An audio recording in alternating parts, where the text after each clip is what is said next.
Dan pemirsa, saatnya saya juga akan mengajak Anda untuk langsung bergabung bersama mantan Menko Polhukam Republik Indonesia, Bapak Mahfud MD. Prof. Mahfud sudah bergabung bersama Breaking News pada sore ini. Prof, apa kabar Prof? Selamat sore. Sore, baik, alhamdulillah, sehat. Alhamdulillah. Prof, langsung saja tanggapan Anda terkait dengan abolisi dan juga amnesti yang diberikan pada Tom Lembong dan juga Hasto Kristianto. Ini banyak mendapatkan sambutan baik, tapi di satu sisi kalau dilihat dari sisi hukum seperti apa, Prof?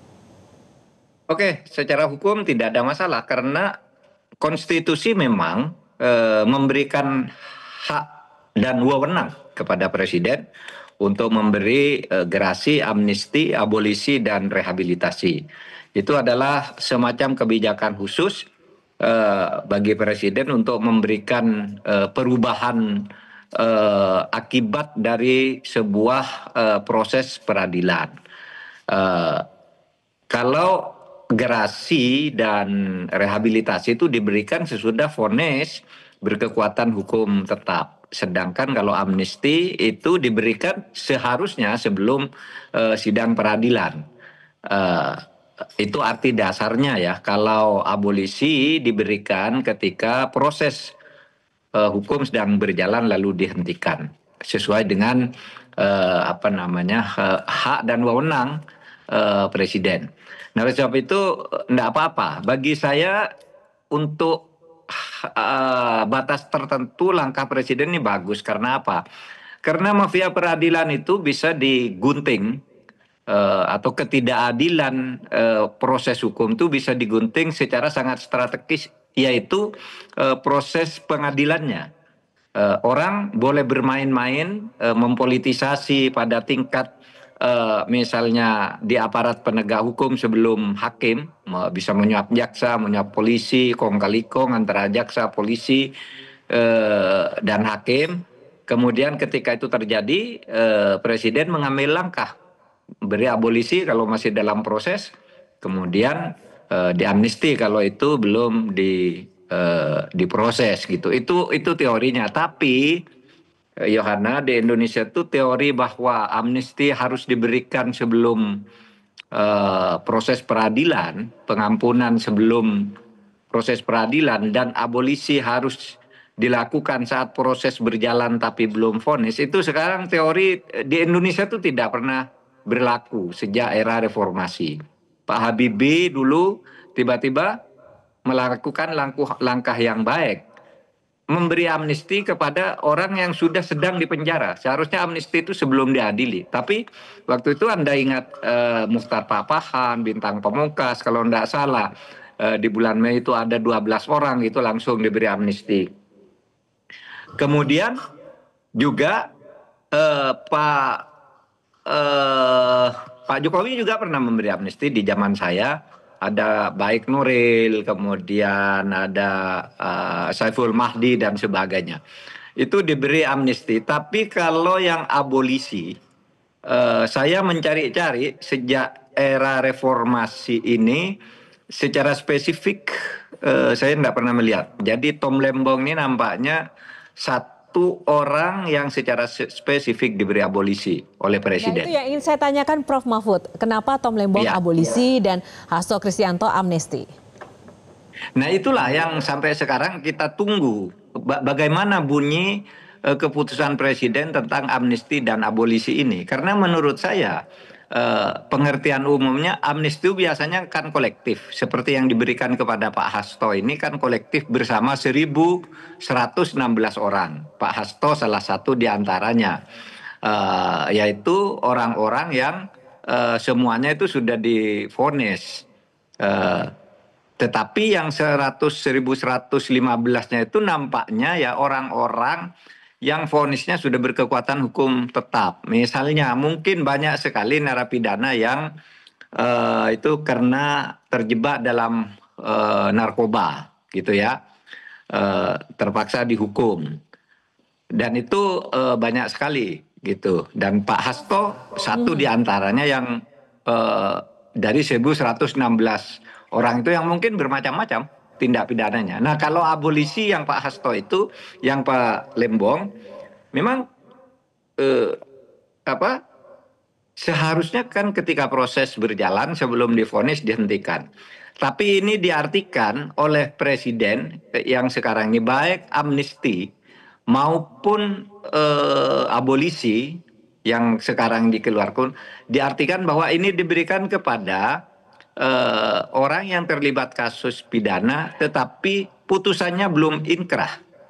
Baik Tom Lembong maupun Pak Hasto ini kan sudah divonis, dihukum dan siap-siap naik banding gitu. Sama persis sih sebenarnya anunya konstruksi vonisnya itu. Tetapi kok yang satu amnesti, satu abolisi itu kita tunggu dulu apa nanti kan ketika Tom Lembong nanti mau keluar itu kan biasanya dibacakan isi kepres itu. Nah kita akan tahu menimbang bahwa dan seterusnya di konsideran itu mestinya disebutkan. Kenapa dia dapat abolisi kok bukan amnesti dan di dalam kepres tentang amnesti itu pasti disebut juga. Kenapa Hasto mendapat amnesti kok bukan abolisi? Padahal sama. Kasusnya sama-sama tindak pidana korupsi, dakwaannya sudah sama-sama divonis dan akan naik banding. Nah, pengertiannya tuh sebenarnya secara mendasar kan beda. Abolisi itu mestinya penghilangan penuntutan. Sedangkan amnesti itu penghilangan pemidanaan. Tuntutannya sudah, pemidaannya sudah disebutkan, tapi dihilangkan akibat-akibat pidana itu. Nah, mari kita lihat perkembangannya, karena kita belum jelas juga. Ketika saya dengar beberapa kali jumpa pers, saya ulang-ulang kok tidak ada penjelasan ya dari pemerintah. Tapi pasti pemerintah punya ahli hukum yang nanti akan menjelaskan tentang itu kepada dunia ilmu hukum tentunya. Nah, apakah dari tadi Prof menyampaikan berarti apakah Tom Lem ini akan bersih secara keseluruhan seperti itu, Prof? Begini, kalau seharusnya dia bersih karena belum inkrah, baik Hasto maupun Tom Lembong dengan adanya amnesti dan abolisi ini, ya berarti bersih dong. Karena apa? Tidak pernah divonis secara inkrah. Itu diasumsikan masih dalam proses. Makanya saya katakan pengertian dan praktek amnesti dan abolisi di Indonesia itu mempunyai arti khusus yang tidak sama dengan teori-teori yang baku ya, yang bisa disebut melanggar ketentuan pidana. Yaitu tadi teori dasarnya sebenarnya sudah berubah dalam praktek hukum di Indonesia selama ini. Tapi apapun ya, itu kan teoritis saja. Apapun dengan keluarnya keputusan presiden itu, begitu nanti presiden menandatangani kepres itu, maka yang keduanya bukan lagi bekas narapidana. Bukan lagi bekas narapidana dan bersih dari tuntutan maupun penghukuman. Karena begitu arti pemberian amnesti dan abolisi itu. Ya berarti dua-duanya ya, dua-duanya bersih seperti itu ya, bukan narapidana ya, walaupun sudah sempat menjalani itu. Iya bersih, karena apa? Ini kan masih dalam proses menuju inkrah gitu. Oke, baik. Kalau dulunya dalam proses menuju masuk pengadilan, karena ini di Indonesia dalam praktek proses sudah di pengadilan pun diberi amnesti, maka sekarang proses menuju inkrah di stop, dimaafkan. Prof, Hasto kan belum inkrah, sama dengan Tom Lembong menuju inkrah, dia sudah siap-siap naik banding, sudah ada amicus curiae dan sebagainya. Tiba-tiba presiden mengambil kebijakan abolisi. Berarti dia bersih. Ada yang mempersoalkan sesudah ini Hasto keluar, Tom Lembong keluar, bekas narapidana dong? Enggak, karena belum inkrah putusan itu. Ya, Prof, kalau Gitu. dilihat dari sisi dampak hukum sendiri seperti itu, banyak pro dan kontra, yang pasti sambutan baik terkait dengan Tom Lembong ini juga besar sekali. Nah, apa hal yang memang harus dipelajari dari rentetan kasus ini, karena pada akhirnya jangan sampai nanti menjadi double standar, potensi double standar, atau menjadi presiden yang buruk ke depannya terkait dengan kepercayaan masyarakat terhadap hukum kita, begitu, Prof?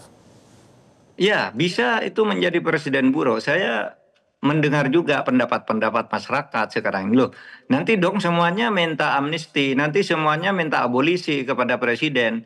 Teman-temannya presiden di istana yang banyak diindikasikan korupsi itu menjadi tidak takut lagi. Nanti tinggal minta amnesti dan abolisi kepada presiden. Itu kekhawatiran yang wajar. Tetapi saya kira siapapun presidennya tidak akan sembarangan. Amnesti dan abolisi itu tentunya hanya bisa diberikan manakala proses peradilannya itu memang tidak berjalan baik lah karena terjadi kriminalisasi atau politisasi. Oleh sebab itu, kalau kita lihat sekarang ini, kenapa muncul amnesti dan abolisi? Itu kan karena masyarakat sipil, lalu lapisan masyarakat itu terpancing ke dalam kontroversi yang luar biasa dan pada umumnya mengatakan ini pengadilan tidak fair. Maka konstitusi memberi jalan kepada presiden untuk memberi amnesti dan abolisi. Bahkan kepada orang yang sudah dihukum inkrah sekalipun presiden diberi jalan, yaitu memberi gerasi dan rehabilitasi gitu. Nah, itu memang diberikan oleh konstitusi dan sebenarnya udah ribuan orang kok yang mendapat amnesti itu. Sejak zaman Soalnya Bung Prof, Karno orang dapat amnesti juga. ya Prof Ribuan Mahfud, orang, terutama para pemberontak-pemberontak itu diberi ampun asal tidak memberontak lagi, tidak akan diadili kan gitu. Sejak ya. tahun 49 ketika kontroversi tentang negara kesatuan dan negara serikat itu kan sudah muncul itu pemberontakan atau perlawanan dari masyarakat yang kemudian diberi amnesti oleh presiden. Jadi ini bukan soal baru, tapi tidak boleh itu menjadi alasan untuk memberi amnesti dan abolisi kepada koruptor-koruptor yang sekarang berkeliaran di tubuh pemerintahan. Nah itu yang saya juga ingin tanyakan Prof.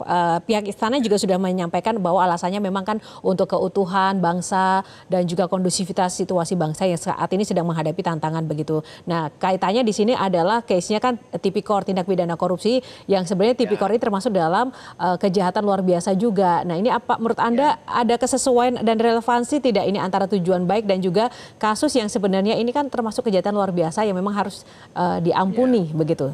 Terlepas dari siapapun ya yang saat ini sedang dilepaskan begitu. Iya, makanya ini untuk korupsi itu sebenarnya kita sangat berat menerimanya. Bahwa terhadap korupsi kok bisa ada amnesti dan abolisi. Tapi akan lebih berat lagi kalau kesewenang-wenangan peradilan, proses peradilan itu kita biarkan. Saya kira kalau kita suruh nimbang apakah orang diperlakukan dengan sangat tidak adil, prosedur yang penuh rekayasa dan manipulatif gitu. Apakah kita akan lebih tega kepada mereka daripada kita tega mencoba mentoleransi? Ya biarlah presiden mengambil langkah untuk menghadang sesuatu dari tengah, yaitu dari proses peradilannya. Kalau memang ada kesewenang-wenangan. Kalau kita suruh milih, misalnya seharusnya tidak ada amnesti dan abolisi. Tapi kalau itu dibiarkan, itu kesewenang-wenangan akan berlanjut dan akan disusul oleh kesewenang-wenangan berikutnya. Karena banyak kasus-kasus yang saya kira berpotensi yang seperti ini. Nah Prof, Jadi bicara perkara soal diolah, kesewenang-wenangan Prof, bicara soal kesewenang-wenangan otomatis itu akan melibatkan perangkat-perangkat penegak hukum di dalamnya. Nah saran kritis dari Profesor terkait dengan perangkat hukum kita yang mengacu dari case ini tuh seperti apa? Baik untuk kejaksaan, kepolisian, KPK dan juga yang pihak-pihak terkait hukum. Ini kejaksaan, kepolisian, pengadilan itu sebenarnya kalau dari sudut keahlian mereka itu bisa profesional, bisa dalam kasus-kasus yang sifatnya netral, tidak berbau politis, tidak berbau korupsi yang kemudian melibatkan pejabat dan oligarki. Kepolisian dan kejaksaan itu sangat profesional. KPK juga bisa menuntut orang, membuktikan secara baik. Tapi kalau sudah nyangkut kasus politik, seperti kasus Ton Lembong ini kan lebih banyak nuansa politiknya. Kasus Hasto juga lebih banyak nuansa politisnya. Sehingga nampaknya jaksa itu digiring oleh satu kekuatan tidak terlihat, tapi orang tahu bahwa ini sebenarnya penggiringan ke arah penghukuman secara tidak fair, secara tidak adil jika dibandingkan dengan kasus-kasus lain. Nah, itu yang masyarakat lihat. Sehingga sebenarnya masalahnya pada permainan politik sebenarnya yang sangat mengganggu ini. Oleh sebab itu tokoh-tokoh politik gitu itu harus berperan di dalam hal ini gitu. Saya tidak akan menyalahkan hakimnya, tidak akan dalam kasus ini ya jaksanya, polisinya kalau ada ini penghukuman, Karena mereka itu didikte. Karena mereka itu tidak, kalau mereka tidak didikte dari kekuatan-kekuatan di luar, mereka tuh sangat bagus loh kalau menyusun konstruksi hukum itu, membuktikan kesalahan-kesalahan seseorang maupun membela atau membenarkan apa yang seharusnya dikatakan benar. Misalnya hakim-hakim itu kan banyak yang begitu. Tetapi kalau sudah menyangkut politik, sudah. Gitu. Dan menurut saya alasannya ini politik. Lebih pada politik daripada soal teknis hukum. Dan tadi terkait dengan yang mendikte tadi, harapannya tidak didikte seperti itu ya, Prof ya. Dengan kepentingan politik berarti artinya lebih besar dibandingkan hukum itu sendiri. Iya banyak kan sekarang hukum itu ditorpedo oleh kepentingan politik. Taruhlah kamu terang-terangan. Itu pemidanaan atau penggiringan ke pengadilan Tom Lembong. Itu kan sangat jelas politis ya. Pada waktu itu minta maaf, dimulai dari konflik dia, debat-debat yang agak panas tetapi dengan kalimat-kalimat yang dalam itu kan saling sindir dulu antara Tom Lembong dengan Gibran. Kemudian Tom Lembong mengatakan bahwa Jokowi itu konseptornya Tom Lembong, pihak Jokowi mengatakan bahwa Tom Lembong itu sombong dan macam-macam gitu, mulai sindir-sindir saat itu. Tom Lembong terus ikut terbawa dalam polemik itu, tiba-tiba dia jadi tersangka, kan politis. Kemudian yang lain kenapa tidak ditersangkakan? Menteri-menteri yang lain kan ada 4 yang juga melakukan seperti Tom Lembong. Nah itu yang dimaksud politis. Dan sepertinya jaksa itu dan hakim itu diarahkan betul untuk berbicara bahwa Tom Lembong itu salah. Mens reanya tidak ada. Dia melakukan itu, bahkan saya baca di berita terakhir Jokowi sendiri mengakui bahwa memang dia yang buat kebijakan. Tapi ini perlu dikonfirmasi karena sekarang banyak berita hoax ya. Apa betul Jokowi mengakui saya yang menyuruh. Tetapi di pengadilan muncul pengakuan Tom Lembong bahwa itu ada kebijakan resmi dari presiden melalui beberapa rapat gitu. Nah, kenapa ini kemudian hanya difokuskan ke Tom Lembong? Kan gitu. Itulah yang saya sebut politis. Sama dengan Hasto, politis juga. Kenapa Hasto sekarang diadili? Apakah tidak memenuhi unsur pidana? Ya, kalau menurut pembuktian di pengadilan memenuhi unsur-unsur pidana itu, terutama bukan pada obstruction of justice-nya, tetapi pada apa? Tetapi pada keterlibatan penyuapan. Oke, itu pidananya. Pertanyaannya sekarang, apa yang didakwakan kepada Hasto sekarang ini semuanya sudah ada secara terang benderang pada bulan Februari tahun 2020. 4 tahun yang lalu. Sudah ada. Kenapa ini baru dibawa ke pengadilan sekarang? Harusnya kan dulu dong. Nah, berarti dulu ada yang merekayasa kan? Nah, Anda tahu dulu. Pada saat itu konfigurasi politiknya Pak Jokowi dengan Hasto masih satu. Sekarang Hasto menjadi sangat kritis. Sehingga hal yang dulu ada tapi sepertinya dalam tanda petik disembunyikan, sekarang dimunculkan lagi. Kebetulan Hasto dalam posisi lemah. Coba kalau dia yang dalam posisi kuat, bisa saja yang dikriminalisasi misalnya Pak Jokowi. Tapi dia kan berada pada posisi yang lemah sekarang ini. Itu yang saya katakan politisasi, sehingga presiden mengambil langkah menghadang di tengah. Ini strategis. Pengadilannya yang dia hadang, bukan jaksanya, bukan polisinya, bukan politisinya. Di pengadilannya, hakimnya, keputusan hakimnya. Baik, Prof. Mahfud, terima kasih untuk ulasannya yang sangat komprehensif bersama Breaking News Metro TV pada sore hari ini. Kita akan terus menunggu seperti apa update dari abolisi dan amnesti yang diberikan untuk Tom Lembong dan juga Hasto Kristianto. Jelajahi cara baru mendapatkan informasi. Download Metro TV Extend sekarang.